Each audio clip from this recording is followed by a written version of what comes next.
નમસ્કાર વિદ્યાર્થી મિત્રો, વેલકમ બેક. જય હિન્દ, વંદે માતરમ. રીપી લર્નિંગ હબના માધ્યમથી હું ફરીથી તમારી સાથે તમારો બાયોલોજી ફેકલ્ટી શરૂઆત આપણે કરેલી ચેપ્ટર નંબર 1 સજીવ વિશ્વની અંદર. એમાં સૌથી પહેલાં આપણે કોની વાત કરી દીધી હતી? વૃદ્ધિ અને પ્રજનન. ચાલો બોલો તો, વૃદ્ધિ અને પ્રજનન જે છે એને આપણે શું કહીશું? તો શું એને આપણે સજીવનો સંપૂર્ણ ગુણધર્મ કહેવાય? બોલો ના. તો એને શું કહેવાય? સજીવનો લાક્ષણિક ગુણધર્મ. કેમ? કેમ કે વૃદ્ધિ એ સજીવનો લાક્ષણિક ગુણધર્મ છે. કેમ કે નિર્જીવ વસ્તુની અંદર પણ આપણે વૃદ્ધિની વાત પેલું પર્વતનું ઉદાહરણ આપીને સમજાવેલું. રણ પ્રદેશની અંદર પહેલાં જે નાના નાના રેતીના ઢગલા બને એના આધાર ઉપર મેં તમને વાત કરેલી. હવે સમજી લો કે બીજો સવાલ એવો પણ બને કે ભાઈ પ્રજનન જે છે એ પણ સજીવનો સંપૂર્ણ ગુણધર્મ કેમ નહીં? તો કે સજીવની અંદર અમુક સજીવો એવા છે કે જે પ્રજનન દેખાડતા નથી. ઉદાહરણ તરીકે કોણ? તો કે ભાઈ વંધ્ય કામદાર માખી, ખચ્ચર અને એવું કપલ અથવા તો એવા મનુષ્ય કે જે સ્ટરાઇલ છે, કે જે આગળ હવે બચ્ચા પેદા કરી શકતા નથી, સંતતિ પેદા કરી શકતા નથી. અને એના કારણે આપણે કીધું કે દરેક સજીવો એની પાસે પ્રજનન પણ સંપૂર્ણ લક્ષણ તરીકે કહી શકાય નહીં. ત્યાર પછી આપણે વાત કરી હતી ચયાપચય. ચયાપચય વૃદ્ધિની શું છે? ફળશ્રુતિ છે. ચયાપચય કેટલી ઘટનાઓ ચય અને અપચયનું બનેલું છે. ચયાપચય કેવી પ્રક્રિયા છે? તો કે સજીવની અંદર થતી પ્રથમ અથવા તો સૌથી ઇમ્પોર્ટન્ટ રાઈટ જૈવિક ક્રિયાનો સરવાળો અથવા તો જૈવિક ક્રિયા છે. જૈવ રાસાયણિક ક્રિયાઓ છે આવું કહી શકીએ. એનો મતલબ કે સજીવની અંદર થતું સંપૂર્ણ લક્ષણ કહેવાય. હા કે ના? સમજાય છે 100%. અને એના પછી આપણે આવ્યા હતા સભાનતા ઉપર. તો કે સભાનતા પણ સજીવનું કેવું લક્ષણ કહેવાનું? સંપૂર્ણ લક્ષણ કહેવાનું. આની સાથે મેં તમને અનુકૂલનની વાત કરી દીધી. આની સાથે આપણા શરીરની અંદર શીત રુધિર અને ઉષ્ણ રુધિર, આપણે કેવા કહેવાય? ઉષ્ણ રુધિરવાળા. રાઈટ. અમુક પ્રાણીઓ કેવા કહેવાય? શીત રુધિરવાળા, કે જે પોતાના શરીરના તાપમાનને બદલી શકે પર્યાવરણના તાપમાનની સાથે. જ્યારે આપણે આપણા શરીરના તાપમાનને બદલી શકતા નથી પર્યાવરણના તાપમાનની સાથે. આપણા શરીરનું તાપમાન કેટલું કીધું મેં? 37 ડિગ્રી સેલ્સિયસ, જે આપણે સતત શું કરી શકીએ છીએ? જાળવી રાખીએ છીએ. બીજી વસ્તુ, આપણને પર્યાવરણની સામે શું થઈ જાય છે? અનુભૂતિ. અને એની સામે આપણે શું કરીએ છીએ? અનુકૂલન. હવે આ અનુકૂલનો કેટલા પ્રકારના કીધા? 2 પ્રકારના. ટૂંકા ગાળાનું અને લાંબા ગાળાનું. ખ્યાલ છે તમને મિત્રો? 100%. હા કે ના? ઓકે. અને એના ઘણા બધા મેં તમને શું આપી દીધા? એક્ઝામ્પલ આપી દીધા. અને અનુકૂલનના કારણે જ આજના સમયે પૃથ્વી ઉપર બધી જાતિઓ અસ્તિત્વ ટકાવે છે. ઉદાહરણ તરીકે ધારો કે આપણે અનુકૂલન ન જાળવી રાખીએ તો, એટલે કે સમજી લો કે અનુકૂલન આપણે ન રાખ્યું અથવા તો પર્યાવરણની બદલતી પરિસ્થિતિ પ્રમાણે મનુષ્ય જાતિ પૃથ્વી પર અનુકૂલન ન રાખી શકી તો ભવિષ્યમાં મનુષ્ય જાતિ પૃથ્વી પર નહીં દેખાય. કેમ કે પર્યાવરણ સાથે અનુકૂલન, તાલમેલ કરવો એ આપણો સૌથી ઇમ્પોર્ટન્ટ પોઈન્ટ છે. ચાલો બીજી વસ્તુ કરીએ. હવે તમે જુઓ, પૃથ્વી ઉપર તમે એક કાગળ લઈ લો, એક પેન લઈ લો અને એક લિસ્ટ કરવાનું ચાલુ કરો. બધા પ્રાણીઓને ગણવાનું ચાલુ કરો, એની જાતોને ગણવાનું ચાલુ કરો, જાતિઓને ગણવાનું ચાલુ કરો, વનસ્પતિને ગણવાનું ચાલુ કરો, સૂક્ષ્મજીવને ગણવાનું ચાલુ, વાયરસને ગણવાનું ચાલુ કરો, ફૂગને ગણવાનું ચાલુ કરો, આદિકોષ કેન્દ્રને ગણવાનું ચાલુ કરો, સુકોષ કેન્દ્રને ગણવાનું ચાલુ કરો. આખી જે વિટેકરની 5 સૃષ્ટિ જે ભવિષ્યમાં આપણે ભણવાની બધા પ્રમાણે ગણવાનું ચાલુ કરો, હજારો ચોપડા ભરાઈ જાય. એટલા બધા નામ આવે અને એટલી બધી પૃથ્વીમાં વિવિધતા દેખાય છે. રાઈટ. કદાચ જો તમે ડિસ્કવરી ચેનલ જોતા હશો એમાં તમે જે સજીવ સૃષ્ટિ જોતા તમને થાય ઓહ આટલી બધી ભાતના જીવ હશે, આટલી બધી ભાતની વનસ્પતિઓ હશે, આટલી બધી ભાતના પ્રાણીઓ હશે, જાતના. અને ઘણાના તો આપણને ખુદને નામ ન આવડતા એટલી બધી વનસ્પતિનો સમૂહ છે જેને આપણે બોલીએ છીએ પૃથ્વી પરની વિવિધતા. અને આ વિવિધતાને આપણે 11th અને 12th બંનેમાં સમજવાની છે. હવે હું તમને બીજો પોઈન્ટ અને ઇમ્પોર્ટન્ટ પોઈન્ટ સમજાવું છું. વિવિધતા એટલે શું? સમજો મારી વાત ધ્યાનથી. વિવિધતા એટલે શું? તો પૃથ્વી પર જોવા મળતા સજીવોના અલગ પ્રકાર, એને આપણે બોલીએ વિવિધતા. એ પ્રાણી પણ હોય, વનસ્પતિ પણ હોય અને સૂક્ષ્મજીવો પણ હોય. હવે આ વિવિધતા જે છે, ખૂબ ધ્યાનથી, આ વિવિધતા જે છે એ વિવિધતાને જો હું જાતિના નંબર વાઇઝ કરું અથવા તો જાતિ પ્રમાણે ગણવાની શરૂઆત કરું તો હું એને શું કહીશ? જાતિ વિવિધતા કહીશ. અને આ જાતિ વિવિધતાને હું 1 નંબર, 2 નંબર, 3 નંબર, 4 નંબર, તો પ્રાણી, વનસ્પતિ અને દુનિયાના બધા જ સજીવોને જો લખવામાં આવે તો એક ચોક્કસ આંકડો આપણને મળે. હાલાકી ઘણા બધા સજીવો એવા છે કે જેનું ચોપડામાં હજી નામ પણ નથી, એવા સજીવો પણ પૃથ્વીમાં જીવે છે. ઉદાહરણ તરીકે હું એક એક્ઝામ્પલ આપું. સમજી લો કે દક્ષિણ અમેરિકાના પ્રદેશમાં એક ખૂબ મોટું જંગલ છે જેને પૃથ્વી પરના ફેફસા પણ કહેવાય, જેનું નામ છે એમેઝોન જંગલ. હવે એમેઝોન જંગલ એટલું બધું છે કે જેના ડીપમાં હજી આપણે પણ રિસર્ચ કરવા નથી ગયા. તો ત્યાં પણ અલગ પ્રકારની એટલી બધી જાતિઓ છે જેના વિશે આજે આપણે પણ લખાણ કર્યું નથી. પણ એક ચોક્કસ તબક્કાની વાત કરીએ તો આપણે આ જાતિ વિવિધતા અને એ જાતિ વિવિધતા એ અલગ પ્રકારની બધી જ જાતિનું મારે અહીંયા શું જોવું છે છોકરાઓ? નામકરણ જોવું છે. શું જોવું છે? નામકરણ. તો મારે અહીંયા 2 પોઈન્ટ ભણવાના છે, નામકરણ અને નામકરણની સાથે વિવિધતા. હવે આ વિવિધતા માટેનો ઇંગ્લિશ વર્ડ પણ તમારે યાદ રાખવાનો છે. વિવિધતા માટે હું શું બોલીશ? તો કે ડાયવર્સિટી. શું બોલીશ છોકરાઓ? ડાયવર્સિટી બોલીશ. ચાલો હવે જો મારે અહીંયા સમજવાનું છે હાલના તબક્કે વિશ્વમાં ઓળખાયેલી જાતિની સંખ્યા. જો તમારી પાસે ગુજરાતી માધ્યમ NCERTની જૂની ચોપડી હશે તો ત્યાં આ સંખ્યા લખેલી છે 1.7 to 1.8 લાખ. ક્લિયર થઈ ગયું અહીંયા સુધી? પરંતુ આ ગુજરાતી માધ્યમના જૂના પુસ્તકમાં લખેલી માહિતી ખોટી છે. NCERT પ્રમાણે જ્યારે જોવા જઈએ ત્યારે શું આવશે? 1.7 to 1.8 મિલિયન. હવે જ્યારે મિલિયન કહીએ તો લાખની અંદર ફેરવીએ તો કેટલું થાય? 17 થી 18 લાખ જેટલી જાતિઓની શું જોવા મળે છે? આપણને વિવિધતા જોવા મળે છે. ચાલો આ પોઈન્ટ અહીંયા સુધી ક્લિયર થઈ જાય છે. એનો મતલબ NCERT પ્રમાણે જો આ એકવાર સવાલ આવી ગયેલો છે એટલે તમારે યાદ રાખવાનું પૃથ્વી પર હાલના તબક્કે ઓળખાયેલી એટલે ચોપડે નોંધાયેલી જાતિની વિવિધતા કેટલી? તો તમારે કહેવાનું 17 થી 18 લાખ અથવા તો શું બનશે? 1.7 to 1.8 મિલિયન. આ પહેલો પોઈન્ટ ક્લિયર થઈ ગયો. હવે 2020ની નીટની એક્ઝામને યાદ કરો. જો તમે લોકો સોલ્વ કરતા હોય તો તમને ખબર હશે વર્ષ 2020માં એક સવાલ પૂછવામાં આવ્યો હતો કે ભાઈ રોબર્ટ મે જાણીતા ઇકોલોજિસ્ટ છે એટલે પર્યાવરણવિદ છે. રોબર્ટ મેના આધારે પૃથ્વી પર અત્યાર સુધીમાં જાતિ વિવિધતા રોબર્ટ મેના આધારે કેટલી? તો તમારે યાદ રાખવાનું છે 7 મિલિયન. જાતિ વિવિધતા કેટલી? તો એણે કેટલી કીધી છે? 7 મિલિયન. એટલે લાખમાં તમે ગણવા જાઓ તો કેટલી થઈ જાય? 70 લાખ જેટલી થઈ જાય. ચાલો આ પોઈન્ટ અહીંયા ક્લિયર થઈ જાય છે. તો આ હતું કોના આધારે? રોબર્ટ મેના આધારે. હવે મારે તમને બીજો શબ્દ સમજાવવાનો છે. પેલું રોબર્ટ મે વાળું મારે થોડું સાફ કરવું પડશે એટલે ક્લિયર થઈ જાય. ચાલો રોબર્ટ મેની વાત હું પાછી ફરીથી તમને લખી દઉં કેમ કે બીજો પોઈન્ટ છે એને પણ તો લેવો પડશે ને એટલે આપણે અહીંયા લખી દઈએ. મૂકી દઉં છું અહીંયા મિસ્ટર રોબર્ટ મે. કેટલી કીધી એણે? 7 મિલિયન. તમે નોટ પેન લઈને બેઠા હોય તો આ લખી નાખવાનું. દર વખતે વિડીયો આગળ પાછળ કરવાની જરૂર નથી. હવે અહીંયા એક શબ્દ મેં આપ્યો છે પ્રાણી સૃષ્ટિમાં સૌથી વધારે વિવિધતા કોની પાસે? તો કે પ્રાણી સૃષ્ટિ છે. જો હવે તમારે ચોથું ચેપ્ટર જો તમે રિકેપ કરશો ભણશો તો આખું ચોથું ચેપ્ટર કોના અનુસાર છે? પ્રાણી સૃષ્ટિના અનુસાર છે. તો પ્રાણી સૃષ્ટિમાં સૌથી વધારે વિવિધતા કયા સમુદાય પાસે? તો અહીંયા કહેવાનું છે સંધિપાદ. કયો સમુદાય? સંધિપાદ. સાંધાવાળા ઉપાંગો ધરાવતા સમુદાય પાસે પ્રાણી સૃષ્ટિમાં સૌથી વધારે વિવિધતા એટલે સંધિપાદ સમુદાયની જાતિઓ ખૂબ વધારે વિવિધતા ધરાવતી છે. રાઈટ. તો એક આ તમારો પોઈન્ટ, એક આ સવાલ પણ તમને અહીંયાથી ક્લિયર થઈ જાય. બીજો સવાલ, વનસ્પતિ સૃષ્ટિમાં સૌથી વધારે વિવિધતા કોની પાસે? તો વનસ્પતિ સૃષ્ટિમાં હાલના તબક્કે ડોમિનન્ટ કોણ છે? તો કે આવૃત બીજધારી પાસે. કોણ છે ભાઈ? આવૃત બીજધારી વનસ્પતિની અંદર તમને સૌથી વધારે શું દેખાય છે? વિવિધતા દેખાય છે. ચાલો ક્લિયર થાય છે?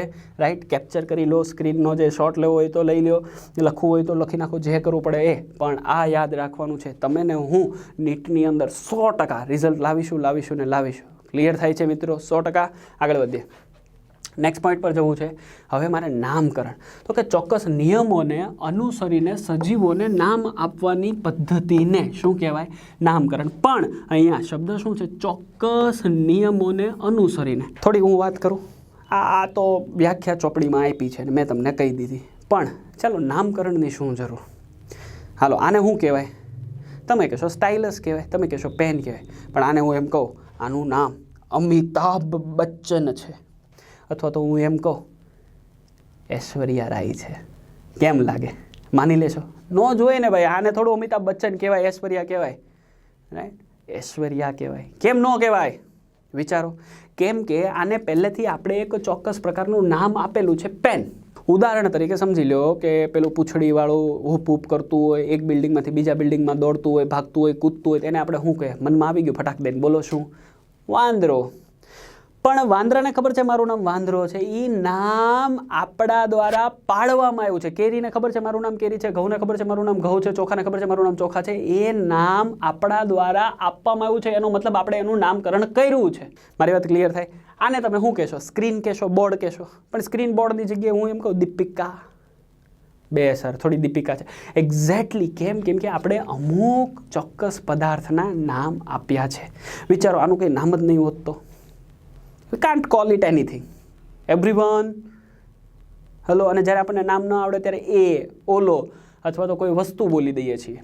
મારી વાત ક્લિયર થાય? એનો મતલબ દુનિયાની પ્રત્યેક વસ્તુના શું છે મિત્રો? નામ છે. એવી રીતે દુનિયામાં જીવતા અથવા તો પહેલાં થઈ ગયેલા પ્રત્યેક સજીવના શું છે મિત્રો? નામ. કોના દ્વારા? સૌથી શ્રેષ્ઠ, સૌથી વિશિષ્ટ અને સૌથી વધારે જાણીતી જાતિ એટલે કે હ્યુમન બીંગ્સ દ્વારા એના નામ પાડવામાં આવ્યા છે.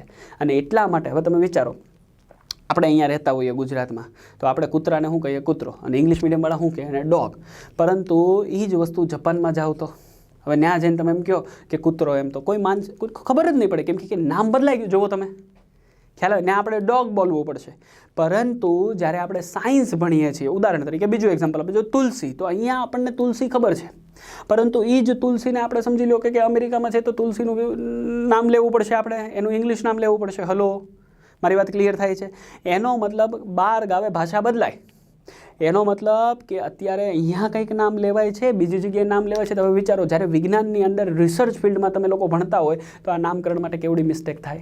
એટલા માટે વિજ્ઞાનની અંદર જેટલી પણ જાતિઓ છે એને એક ચોક્કસ પ્રકારનું વિશિષ્ટ નામ આપવામાં આવ્યું, જેને આપણે કહીએ છીએ નામકરણ અથવા તો વૈજ્ઞાનિક નામકરણ. કેમ કે દરેક સજીવને, અને એ પણ કોના દ્વારા? તો કે ચોક્કસ નિયમોને આધીન શું આપવામાં આવે છે? નામ. એ આપવાની પદ્ધતિ એટલે શું કહેવાય છે મિત્રો? નામકરણની પ્રક્રિયા. Next point. બીજું અહીંયા લખ્યું છે ઓળખ વિધિ. તો અહીંયા યાદ રાખવાનું, ચોક્કસ વર્ણન અને નામકરણ સાથે સાંકળવા માટે સજીવની શું કરવી જરૂરી છે? ઓળખ વિધિ કરવી જરૂરી છે. ઉદાહરણ તરીકે નાના હતા ત્યારે તમે ગાયનો નિબંધ કહેતા, ગાયને 4 પગ હોય, 1 પૂંછડી હોય, 2 શિંગડા હોય. તો એની શું થઈ ગઈ? બેઝિક ઓળખ વિધિ. ક્લિયર? હા કે વાંદરાની વાત કરીએ, મનુષ્યની વાત કરીએ, કેરીની વાત કરીએ, ચોખાની વાત કરીએ, ઘઉંની વાત કરીએ, તુલસીની વાત કરીએ, ગમે એની વાત કરીએ, તો એના માટે મારે બેઝિકલી ચોક્કસ નિયમોને અનુસરીને એનું નામ અને એની શું કરવાની છે? ઓળખ વિધિ કરવાની છે. CID તો તમે જોતા જશો, રાઈટ? વ્યક્તિ કેસા થા, કિસ તરહ સે દિખતા થા, ખૂનીને ક્યાં કિયા થા, ક્યાં પહેના થા. તો એના કારણે આપણે એની શું કરી શકીએ છીએ? ઓળખ, આઈડેન્ટિફિકેશન ઇંગ્લિશમાં આપણે એને કહીશું. ક્લિયર? 100%. હવે જો આ નિયમો કોણે બનાવ્યા અને આ નિયમોને અનુસરીને નામ આપવાનું કોણે? તો એક આખી એક રિસર્ચરની એક કમિટી છે. રિસર્ચર એટલે મારી જેવા વ્યક્તિઓ અથવા તો તમારી જેવા વ્યક્તિઓ, આપણા જેવા નહીં. તમે ભણી રહ્યા છો, હું ભણાવી રહ્યો છું. આપણા કરતાં પણ ઘણા બધા ભણેલા, સ્ટડી કરેલા રિસર્ચરોની એક કમિટી, એક મેમ્બર ઓફ કમિટી છે કે જે આ ડિસાઇડ કરે છે. ઉદાહરણ તરીકે સમજી લો કે તમે એઝ અ સ્ટુડન્ટ તરીકે માંડવીના દરિયા કિનારે જાઓ છો, અથવા તો સમજી લો કે નર્મદાના કોતરોમાં ફરી રહ્યા છો અને ત્યાં મસ્ત મજાના પાણીની અંદર તમને કોઈ એવી જાતિ દેખાણી.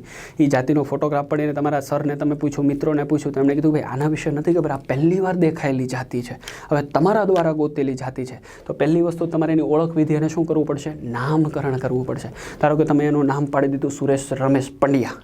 ચાલશે?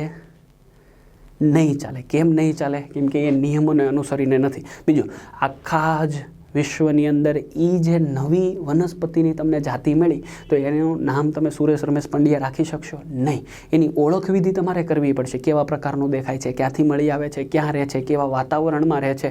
પ્લસ તમે એનું નામ એક વૈજ્ઞાનિક આધાર ઉપર પાડવું પડશે અને એ રેગ્યુલેશન. અચ્છા, તમે એ નામ લખીને ધારો કે કમિટીને મોકલું તો તમે એ નામ મોકલશો કે ભાઈ મારે આનું નામ સુરેશ રમેશ પંડ્યા રાખવું છે, તો ત્યાંથી કાગળ આવશે, ભાઈ અમે તમારું નામ સ્વીકારી શકશું નહીં. કેમ? કેમ કે એ ચોક્કસ નિયમોને આધીન નથી.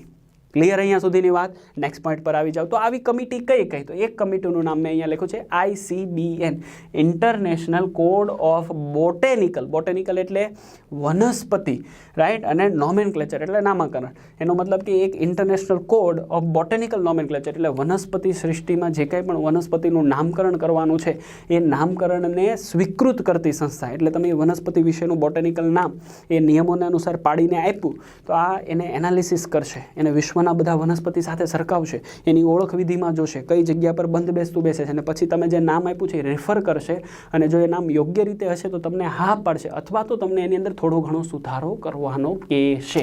ક્લિયર? નેક્સ્ટ પોઈન્ટ પર જઈએ. પ્રાણીઓ માટે તો કે international Code of zoological nomenclature. This is the another committee of another people કે જે કોના ઉપર? પ્રાણીઓના નામકરણ ઉપર કામ કરે છે. ત્રીજી લખ્યું છે ICBN, international code four viral nomenclature. Viral એટલે કે વાયરસ ઉપર. ઉદાહરણ તરીકે 2020માં કોરોના વાયરસ આવ્યો છે તો કોરોના વાયરસનું નામકરણ ડાયરેક્ટ કોરોના નથી રાખી દીધું. There are some kind of symptoms. ઓળખવિધિ અને નામકરણના નિયમોને અનુસરીને આપણે એનું નામ આપ્યું છે. ઉદાહરણ તરીકે એનું ઓરિજિનલ નામ શું છે? SARS-CoV-2. શું નામ છે એનું? હું અહીંયા લખી દઉં. અહીંયા લખું SARS-CoV-2 અથવા તો SARS COVID-19. તમને આ નામ વધારે ફેમસ છે, ખબર છે તમને? Severe acute respiratory syndrome corona virus discovered in 2019 and that's why it is called COVID-19. Clear થઈ ગયું? COVID-2 એટલા માટે કે આની પહેલાં વર્ષ 2004માં સાર્સ નામનો એક વાયરસ, કોરોના જ વાયરસ હતો, કોરોના ફોર્મમાં હતો. કોરોના એટલે મુંગટ જેવો આકાર ધરાવતું બાહ્ય રચનાવાળો વાયરસ, આવો થાય, રાઈટ? તો એનું આખું નામકરણ કોના આધાર પર? ICVNના આધાર ઉપર. ક્લિયર થઈ ગયું? આની સાથે ICBACN એટલે ઇન્ટરનેશનલ કોડ ઓફ બેક્ટેરિયોલોજિકલ નોમેનક્લેચર. હાલાકી આ બે મેં તમને એક્સ્ટ્રા NCERTની બહારના છે. કેમ? તમને બેઝિક ખ્યાલ આવે, બેઝ ખબર પડે એટલા માટે થઈને. ચાલો, ક્લિયર અહીંયા સુધી? નેક્સ્ટ પોઈન્ટ પર જઈએ. હવે અહીંયા મારે તમને 2-3 વૈજ્ઞાનિકો વિશેની વાત પણ થોડી ઘણી કરવાની છે, કેમ કે નામકરણમાં જઈ રહ્યા છીએ. જો તમને એક ફોટોગ્રાફ દેખાય છે, કોણ છે? Mister Aristotle. એરિસ્ટોટલ હતા એ ગ્રીકના હતા, રાઈટ? મધ્ય સેન્ચુરીની અંદર એટલે મધ્યાર્થ કાળની અંદર થઈ ગયેલા છે, રાઈટ? ઉદાહરણ તરીકે ઈસવીસન પૂર્વેની અંદર યાદ તમે રાખી શકો, એટલે કે સમજી લો કે નોટ ઈસવીસન પૂર્વે, પણ તમે એવું બોલી શકો કે અરાઉન્ડ સમજો ને કે 5મી સદીની આસપાસ હોઈ શકે, રાઈટ? હવે એરિસ્ટોટલ ક્યાંના હતા? ગ્રીકના હતા. પોતે તત્વચિંતક હતા, એટલા માટે લખ્યું છે મેં Greek political philosopher. Political philosopher હતા. એને આપણે બોલીએ છીએ ફાધર ઓફ બાયોલોજી, અને ફાધર ઓફ બાયોલોજીની સાથે સાથે આપણે એને બોલીએ છીએ ફાધર ઓફ ઝૂલોજી. યાદ રાખજો, બાયોલોજીનો મતલબ થશે કે જીવ વિજ્ઞાનના પિતા, ઝૂલોજીનો મતલબ થશે પ્રાણી શાસ્ત્રના પણ પિતા છે. આની સાથે તમારે યાદ રાખવાનું છે એમણે વનસ્પતિનું છોડ, વૃક્ષ અને ક્ષૃપના સ્વરૂપમાં શું કરેલું છે? વર્ગીકરણ, પ્લસ એની સાથે પ્રાણીઓનું વર્ગીકરણ, એટલે કે એવા કે જેમની પાસે રુધિર છે અને એવા કે જેમની પાસે રુધિર નથી, એવી રીતે એણે વર્ગીકરણ કરેલું છે. એરિસ્ટોટલ માટેની 2 પોઈન્ટ તમારે મહત્વના છે: father of biology, father of zoology. ક્યાં ભણવામાં આવશે? ચેપ્ટર નંબર 2ના શરૂઆત કરીશું ત્યારે ભણવામાં આવશે. બીજા વ્યક્તિ છે થિયોફ્રસ્ટસ. જો તમને આ બાજુ થિયોફ્રસ્ટસનો ફોટોગ્રાફ દેખાય છે, એની બાજુમાં મેં એક પુસ્તક પણ મૂક્યું છે. થિયોફ્રસ્ટસ જે છે એ એરિસ્ટોટલના શિષ્ય છે, પહેલી વસ્તુ. બીજું, ક્યાંથી બિલોંગ કરે છે? ગ્રીક પોલિટિકલ ફિલોસોફર, ગ્રીકથી જ બિલોંગ કરે છે. અને એને આપણે કીધું છે ફાધર ઓફ બોટની. બોટની એટલે શું?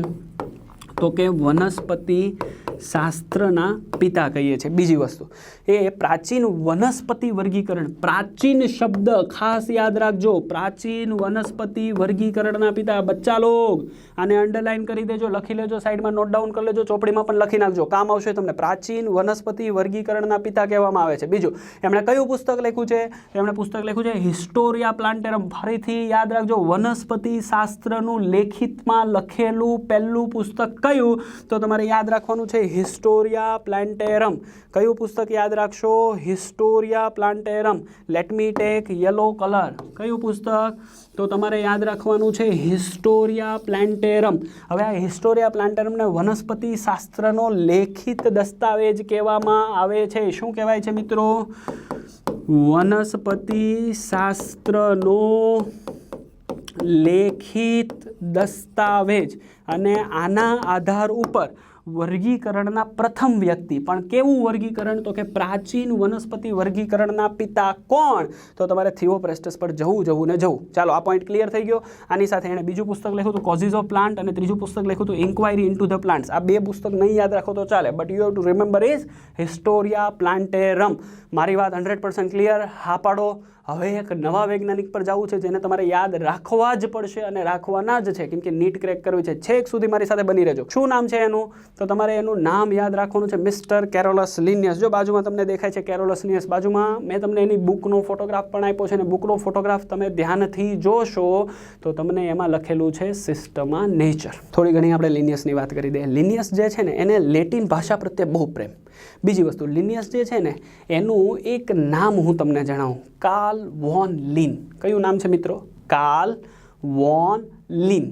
યાદ રહે? હું અહીંયા લખી દઉં એટલે તમને ખ્યાલ આવે. અહીંયા લખું છું મિસ્ટર કાર્લ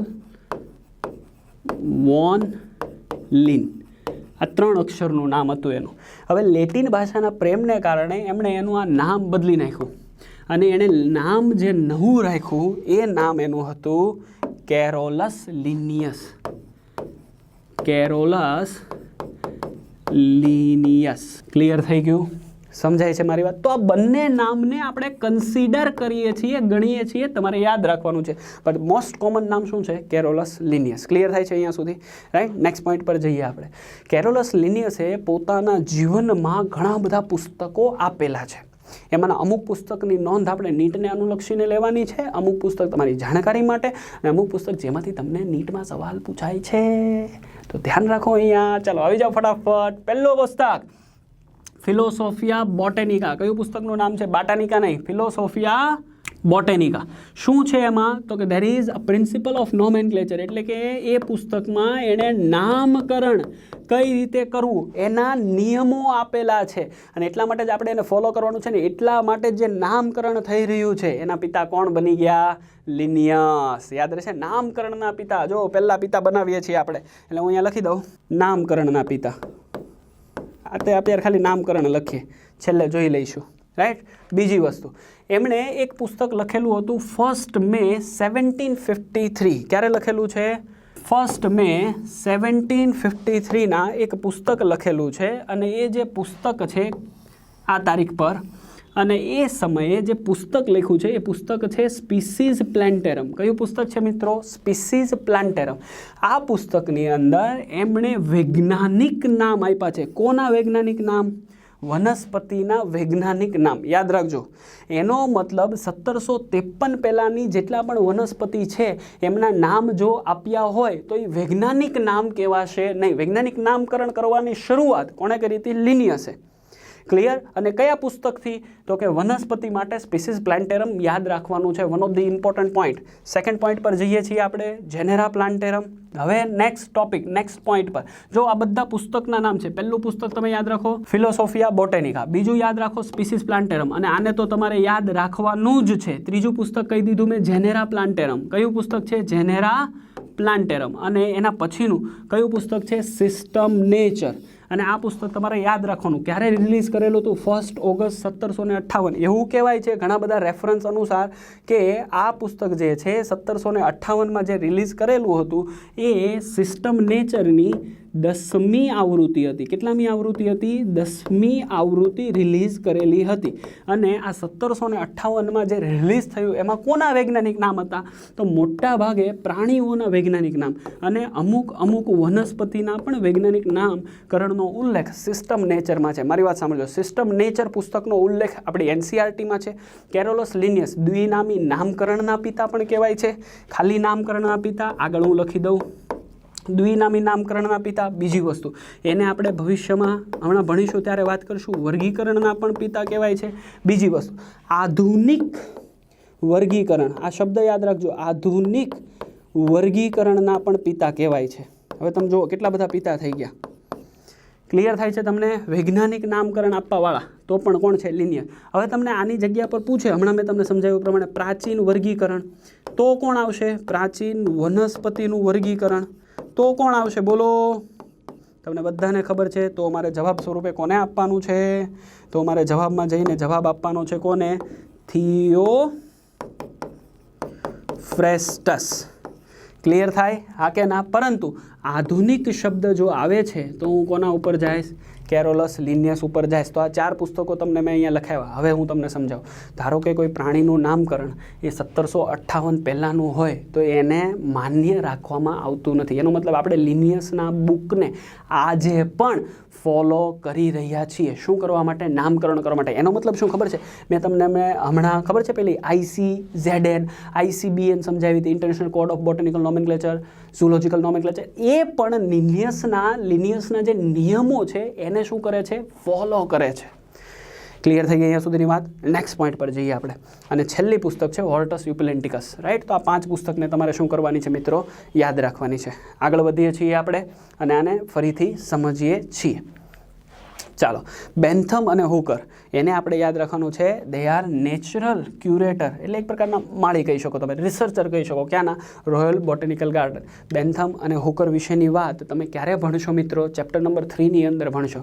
એમણે કેવું વર્ગીકરણ? કુદરતી વર્ગીકરણ આપેલું. લિનિયસે કેવું વર્ગીકરણ આપેલું? કૃત્રિમ વર્ગીકરણ. એટલે તમારે અહીંયા ફરીથી યાદ રાખવાનું, લિનિયસે કેવું વર્ગીકરણ આપ્યું છે? કૃત્રિમ પ્રકારનું વર્ગીકરણ. હવે તમને કહું, વર્ગીકરણના પિતા કે વર્ગીકરણના ફાધર ઓફ ક્લાસિફિકેશન, વર્ગીકરણના પિતા તો પણ કોણ થશે? લિનિયસ થશે. બીજી વસ્તુ, કેવું વર્ગીકરણ? તો દ્વિસૃષ્ટિ વર્ગીકરણ, આવું પણ લખીને આપે. દ્વિસૃષ્ટિ વર્ગીકરણના પિતા તો પણ કેમ કે સૌથી પહેલું બેઝિક પ્રકારનું સાદા પ્રકારનું વર્ગીકરણ આપવાવાળું કોણ? લિનિયસ. કૃત્રિમ વર્ગીકરણ આપવાવાળું કોણ? લિનિયસ. દ્વિનામી નામકરણ આપવાવાળું કોણ? લિનિયસ. આધુનિક વર્ગીકરણના પિતા કોણ? તો કે લિનિયસ. ક્લિયર અહીંયા સુધી? તો લિનિયસની આટલી બોલબાલા છે. ક્લિયર અહીંયા સુધી? હા કે ના? હવે આના ઉપરથી આપણે ક્યાં જવું છે? નામકરણ ઉપર જવું છે. ચાલો, પહેલાં નામકરણ પર જતાં પહેલાં નિયમો થોડા ઘણા જોઈ લઈએ કે ભાઈ કોઈ પણ વૈજ્ઞાનિક નામકરણ કરવું છે તો નામકરણ હંમેશા આજની તારીખમાં પણ લિનિયસભાઈ ભલે કૈલાસધામ પહોંચી ગયા, આપણે અહીંયા આવી જાઓ અને યાદ રાખવાનું કઈ ભાષામાં હોવું જોઈએ? લેટિન ભાષામાં. અને કયામાં લખાય? ઇટાલિક. ઇટાલિક એટલે ત્રાસા શબ્દોમાં લખાય છે. બીજું, વૈજ્ઞાનિક નામનો હંમેશા પ્રથમ શબ્દ પ્રજાપતિ નહીં. કોણ હોય? પ્રજાતિ. જો હૈસા જરાય હસવાનું નથી હો ભાઈ, રાઈટ? જો હું ફરીથી આને રબ કરીને લખું એટલે તમને એમ ન થાય સરે પ્રજાપતિ કીધું, રાઈટ? અહીંયા યાદ રાખવાનું છે કોણ આવશે ભૈયા? પહેલો શબ્દ હંમેશા પ્રજાતિ, રાઈટ? જો હું હાઇલાઇટર પણ કરી દઉં છું એટલે તમને પાછું એમ ન લાગે. કોણ હોય? તો કે પ્રજાતિ હોય. ક્લિયર થઈ ગયું? રાઈટ? અને બીજો શબ્દ હંમેશા કોનો હશે? તો કે જાતિ હશે. હવે પ્રજાતિ અને જાતિ શું સાહેબ? હાલો એની પણ વાત કરી દઈએ. બીજી વસ્તુ, રાઈટ? જો અહીંયા જે શબ્દ છાપવામાં આવે તો ઉદ્ભવના આધારે લેટિન ઇટાલિક શબ્દોમાં લખવા, અને લખવામાં આવે તો એની નીચે શું કરવાની છે? અંડરલાઇન કરવાની છે. ઉદાહરણ તરીકે મનુષ્યનું વૈજ્ઞાનિક નામ. અત્યારે હું આ પેનથી લખું છું એટલે પહેલાં હું લખીશ હોમો સેપિયન્સ. ક્લિયર થઈ ગયું? પણ તમે જો કેટલી બધી મિસ્ટેક છે આમાં. તો કે મેં અહીંયા વર્ડ બધા લખી નાખ્યા છે સાદા પ્રકારે. મારે કેવી રીતે લખવા પડશે? ઇટાલિક્સમાં લખવા પડશે. ચાલો ઇટાલિક્સમાં લખી દઈએ. કેમ કે હમણાં આપણે નિયમ ભણી ગયા કે શું રાખવાનું ભાઈ? નામ ઇટાલિક્સમાં હોવું જોઈએ. તો પહેલો શબ્દ મેં લખી દીધો હોમો. ચાલો, હોમો સેપિયન્સ. ક્લિયર અહીંયા સુધી? હવે આ મેં લખ્યું છે અને એટલા માટે એની નીચે મારે શું કરવી પડશે? અંડરલાઇન કરવી પડશે. જો આ જ નામ મેં છાપ્યું હોત, આવી રીતે શબ્દ જેમ છાપ્યા છે એમ છાપ્યું હોત તો મારે અંડરલાઇન કરવાની જરૂર હતી નહીં. નેક્સ્ટ પોઈન્ટ પર છે, પ્રજાતિના નામનો પ્રથમ મૂળાક્ષર મોટી લિપિમાં હોવો જોઈએ. જો આ જ પ્રજાતિનો આ જે પ્રથમ અક્ષર છે મેં કેપિટલમાં લખ્યો છે, દેખાય? એટલે મોટી લિપિમાં હોવું જોઈએ. અને જાતિનું નામ નાની લિપિમાં. જો છે નાની લિપિમાં. ક્લિયર થાય છે? ઉદાહરણ તરીકે મેન્જીફેરા ઇન્ડિકા. હવે જો આ નામ મેં ટાઈપ કરેલું છે, છાપેલું છે, એટલે મેં આની અંદર અંડરલાઇન કરવાની જરૂર નથી. એમ કેપિટલમાં આવી ગયો અને આઈ સ્મોલ નાની લિપિમાં આવી ગયો. અને તમે ધ્યાનથી જુઓ તો અહીંયા મેં એલ લખ્યો છે. હવે આ એલ કોનો છે? તો એલ જે તે વૈજ્ઞાનિકે જેનું નામ આપ્યું છે એનો છે. અહીંયા કોણે નામ આપેલું છે? લિનિયસે. એટલે અહીંયા શું રાખ્યું છે? એલ. ઘણી વખત એલની જગ્યા પર વર્ષ 2017 કે 2016માં પૂછેલો સવાલ, એમાં મેન્જીફેરા ઇન્ડિકા અને આ લીન શબ્દ આપેલો છે. કયો શબ્દ આપેલો છે? આપણે અહીંયા લીન શબ્દ પણ લખી શકીએ છીએ મિત્રો. ક્લિયર થાય છે તમને? ઉદાહરણ તરીકે મારે ધારો કે બીજો શબ્દ લખવો હોય, let me take a pen. H કેવો? પહેલો, પ્રજાતિનો પહેલો અક્ષર મોટી લિપિમાં, સેપિયન્સ. ક્લિયર? હવે લખ્યું છે તો નીચે અંડરલાઇન. હવે અહીંયા હું એલ લખી શકું, ડોટ મૂકી શકું. એલ કોનો છે? જે વૈજ્ઞાનિકે એનું નામ આપ્યું છે એનું, અથવા તો એની જગ્યા પર હું શું લખી શકું? લીન. ખ્યાલ આવશે મિત્રો? તો આ નામ પણ કેવું છે? સાચું છે. આગળ વધીએ આપણે. ટોટોનિમ્સ. ટોટોનિમ્સ એટલે શું? ઘણીવાર પ્રાણીઓના નામ. ચાલો હું ઉપરનું ખાલી સાફ કરી દઉં એટલે તમને ખ્યાલ આવે. ઘણીવાર પ્રાણીઓના જે નામ છે એ નામમાં જાતિ અને પ્રજાતિના નામ સરખા હોય. એટલે કે પ્રજાતિ અને જાતિનું નામ જે છે એ એક સરખું હોય ત્યારે આપણે એને શું બોલીએ છીએ? ટોટોનિમ્સ અથવા તો સમજાતિ સમપ્રજાતિ શબ્દ. ઉદાહરણ તરીકે મેં અહીંયા લખ્યું છે ગેલસ. ગેલસ જો અહીંયા આ કેપિટલ છે, આ સ્મોલ છે, એટલે આ કોણ થઈ ગયું? પ્રજાતિ. અને આ ગેલસ શું થઈ ગઈ? જાતિ. હવે આવું ખાસ કરીને તમને કેમાં જોવા મળશે? માત્ર ને માત્ર પ્રાણીઓમાં. ક્લિયર કરજો, નોટ કરજો કે બંને જાતિ અને પ્રજાતિના નામ કેમાં સરખા હોય. તો તમારે યાદ રાખવાનું પ્રાણીમાં કોનું નામ છે, તો અહીંયા લખી દઉં મરઘીનું નામ છે. ઉદાહરણ તરીકે નાજા નાજા, કહી મત જા, ઈ નાજા નાજા નહીં. નાજા નાજામાં આ નાજા કોણ છે, પ્રજાતિ, અને આ નાજા કોણ છે, જાતિ. કોણ છે આ, કોનું નામ છે, કોબરા. ઓળખો છો ને કોબરા એટલે કોણ, બાબાજી કા ટુલ્લુ, નાગ. આગળ વધીએ. હોમો સેપિયન્સ, સેપિયન્સ જુઓ, સેપિયન્સ સેપિયન્સ, તો આ હોમો કોણ છે, સર પ્રજાતિ છે. સેપિયન્સ કોણ છે, તો કે સર જાતિ છે, રાઈટ. અને આ સેપિયન્સ કોણ છે, તો ઉપજાતિ છે. મિત્રો મારે તમને અહીંયા એક જ વસ્તુનો ફોકસ કરવો છે કે જાતિ અને પ્રજાતિના નામ પ્રાણીઓમાં સરખા છે, પણ વનસ્પતિમાં નિયમ છે કે જાતિ અને પ્રજાતિ ક્યારેય પણ એક સરખા હોઈ શકે નહીં ઓર નહીં. ક્લિયર અહીંયા સુધી સમજાય 100%. નેક્સ્ટ પોઈન્ટ પર જવું છે આપણે ફટાફટ, આગળ વધીએ.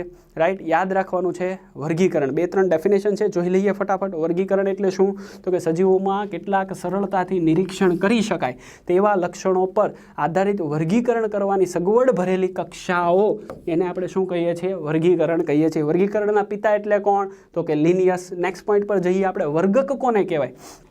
સાંભળો, સજીવોના કેટલાક સરળતાથી નિરીક્ષણ એટલે કે જોઈ શકીએ આંખથી કરી શકાય તેવા લક્ષણો પર આધારિત વર્ગીકૃત કરવાની સગવડ ભરેલી કક્ષાઓ. એટલે ઉદાહરણ તરીકે સમજી લો કે હું અહીંયા આમ સ્ટેપ બનાવી દઉં, લેયર બનાવી દઉં, તો આ બધી અલગ અલગ કક્ષાઓ થઈ ગઈ. સમજાય? આ બધાને મારે એક ભાષામાં કહેવું હોય તો હું શું કહી દઉં, કક્ષા. અને આ કક્ષાઓની અંદર મેં શું કરાવે, લક્ષણો વિશેની ચોક્કસ પ્રકારની શું લખેલી હોય, માહિતી. અને માહિતીના આધારે હું એને શું કરવાનો છું, વિભાજિત કરવાનો છું. અથવા તો આનો બેઝ શું હોઈ શકે, તો આનો બેઝ હોઈ શકે સમાનતાને આધારે અથવા તો ભિન્નતાને આધારે. આ જે લક્ષણો છે એની હું સ્ટેપ વાઇઝ શું કરીશ, રચના કરીશ, અને એની સગવડ ભરેલી વ્યવસ્થા, એને શું કહીએ છીએ આપણે, વર્ગીકરણ. વર્ગીકરણ કરવું ખૂબ જરૂરી છે.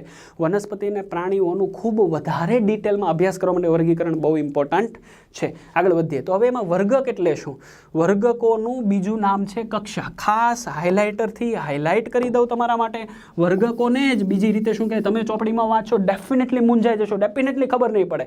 તો યાદ રાખવાનું, વર્ગકો એટલે શું કહેવાય છે, કક્ષા. જુદા જુદા વર્ગીકરણની કક્ષાનું નિર્દેશન કરે. એટલે આ એક કક્ષા થઈ ગઈ, આ કક્ષા થઈ ગઈ, ઇવન આને પણ વર્ગકો જ કહેવાય. આ પણ એક કક્ષા, આ પણ એક કક્ષા થઈ ગઈ. ક્લિયર અહીંયા સુધી? નેક્સ્ટ પોઈન્ટ પર ફરીથી વર્ગીકરણની બીજી વ્યાખ્યા એનસીઆરટીમાં આપી છે એ પ્રમાણે શું, સજીવોને વિવિધ વર્ગકોમાં વર્ગીકૃત કરવાની પ્રક્રિયાને શું કહેવાય, વર્ગીકરણ કહેવાય છે. અને છેલ્લે વર્ગીકરણ વિદ્યા, અહીંયા લખી દઉં હું વિદ્યા.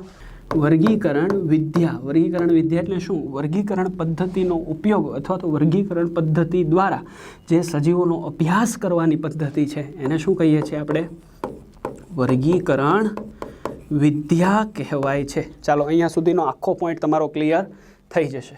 હવે વર્ગીકરણની અંદર 2 ક્વેશ્ચન તમારા એનસીઆરટીના ખૂબ ઇમ્પોર્ટન્ટ બને છે.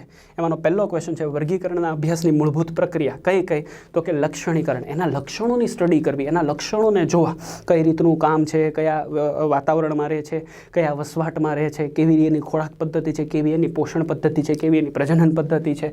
તો એના દ્વારા આપણે એનું લક્ષણીકરણ કરી શકશું. લક્ષણીકરણ જોયા પછી આપણે શું આપી શકીશું, એની ઓળખ વિધિ આપી શકીશું, જેના કારણે વર્ગીકરણ ખૂબ સરળ બને. ત્રીજી, ત્યાર પછી આપણે એનું વર્ગીકરણ કરશું, પછી એનું નામકરણ કરશું. ક્લિયર? તો આ મૂળભૂત પ્રક્રિયા, લક્ષણીકરણ, પછી એની ઓળખ વિધિ, પછી એનું વર્ગીકરણ, ને છેલ્લે એનું નામકરણ. હવે અહીંયા લખે છે આધુનિક વર્ગીકરણનો અભ્યાસનો આધાર. એટલે કે મારે આધુનિક વર્ગીકરણ કરવું છે તો એ વર્ગીકરણ માટે મારે શું ધ્યાનમાં લેવું પડશે, તો કે પહેલાં કોષ રચનાનો અભ્યાસ કરવો પડશે. એટલે કે જે તે સજીવની કોષ કેવો છે, કેવા પ્રકારનો છે, આદિકોષ છે, સુકોષ છે, સુકોષની અંદર કેવો છે, એક કોષી છે, બહુકોષી છે, એ પ્રકારે. બીજી વસ્તુ, બાહ્ય અને આંતરિક રચનાનો અભ્યાસ કરવો પડશે. ત્રીજી વસ્તુ, એની ડેવલપમેન્ટ પ્રોસેસ, વિકાસ પ્રક્રિયાને જોવી પડશે. પરિસ્થિતિકીય જાણકારી, ફાઇલોજેની. ક્લિયર? તો ફરીથી હું તમને આ સ્લાઇડ આપી દઉં, તમે આને લખી શકો છો, ચોપડીમાં આપ્યું છે, અંડરલાઇન કરી શકો છો. વર્ગીકરણ અભ્યાસની મૂળભૂત પ્રક્રિયા તો 4 અને આધુનિક વર્ગીકરણનો અભ્યાસ તો આ 4 પોઈન્ટને યાદ રાખવાના. ગમે ત્યારે આવી શકશે. That is very important for NEET. હજી સુધી નીટમાં નથી, ગમે ત્યારે આમાંથી પૂછાઈ શકે છે. ક્લિયર થઈ ગયું અહીંયા સુધી? વર્ગીકરણના જૂથો અને કક્ષા એને વર્ગીકરણના એકમ તરીકે લેવામાં આવે છે. વર્ગીકરણનો એકમ કોણ, આવો સવાલ પૂછે તો તમારે યાદ રાખવાનું, કક્ષા કે એટલે કોણ, તો કે વર્ગક. શું કહેવાય? વર્ગક, અથવા તો શું કહેવાય? વર્ગીકરણના જૂથો, રાઈટ? જે તે હરોળ, હવે જો શબ્દ બદલાઈ જાય છે અહીંયા, જે તે હરોળ, વર્ગક શબ્દ યાદ રાખજો, જે તે હરોળ રેન્ક અથવા તો વર્ગકી શબ્દ પણ અપાય છે. સાંધાવાળા ઉપાંગોવાળા સજીવનું એક જૂથ જે તેમના બીજા જૂથો સાથે ક્યાં મૂકવામાં આવે? એક જ હરોળમાં મૂકવામાં આવે છે. ક્યાં મૂકવામાં આવે? એક જ હરોળમાં મૂકવામાં આવે છે. ક્લિયર? જૂથ એ કક્ષા તરીકે રજૂ કરી શકે અને આવી કક્ષા આગળ જતા હરોળનું સૂચન કરે અને દરેક હરોળ વાસ્તવમાં વર્ગીકરણનો એકમ છે. એટલે અલ્ટિમેટલી કોની વાત કરે છે? ધારો કે આ એક કક્ષા, આવી આ એક બીજી કક્ષા, આવી એક ત્રીજી કક્ષા, તો આ પ્રતિ એક કક્ષા એ પ્રતિ એક શું થઈ જશે? હરોળ થઈ જશે. અને આ હરોળને આપણે શું કહીએ? વર્ગીકરણનો એકમ કહીએ. ક્લિયર અહીંયા સુધીની વાત? જૂથો અને કક્ષા બાહ્ય રચના અને જૈવિક લક્ષણો ધરાવે છે, જેની સમાનતા અને ભિન્નતાના આધારે આપણે એમાં સજીવોને મૂકીએ છીએ. અને વર્ગીકરણ ઓળખ વિધિના તમામ નિયમોની જાણકારી લીધી. હવે પછીના ટોપિકમાં આપણે 7 સ્ટેજ ઓફ ક્લાસિફિકેશન જોઈશું. ચાલો, ક્લિયર થઈ જાય છે અહીંયા સુધીનો point? Thank you so much, thank you very much. ફરીથી રીપી લર્નિંગ હબની અંદર આપણે પાછા મળીશું. જય હિન્દ, વંદે માતરમ.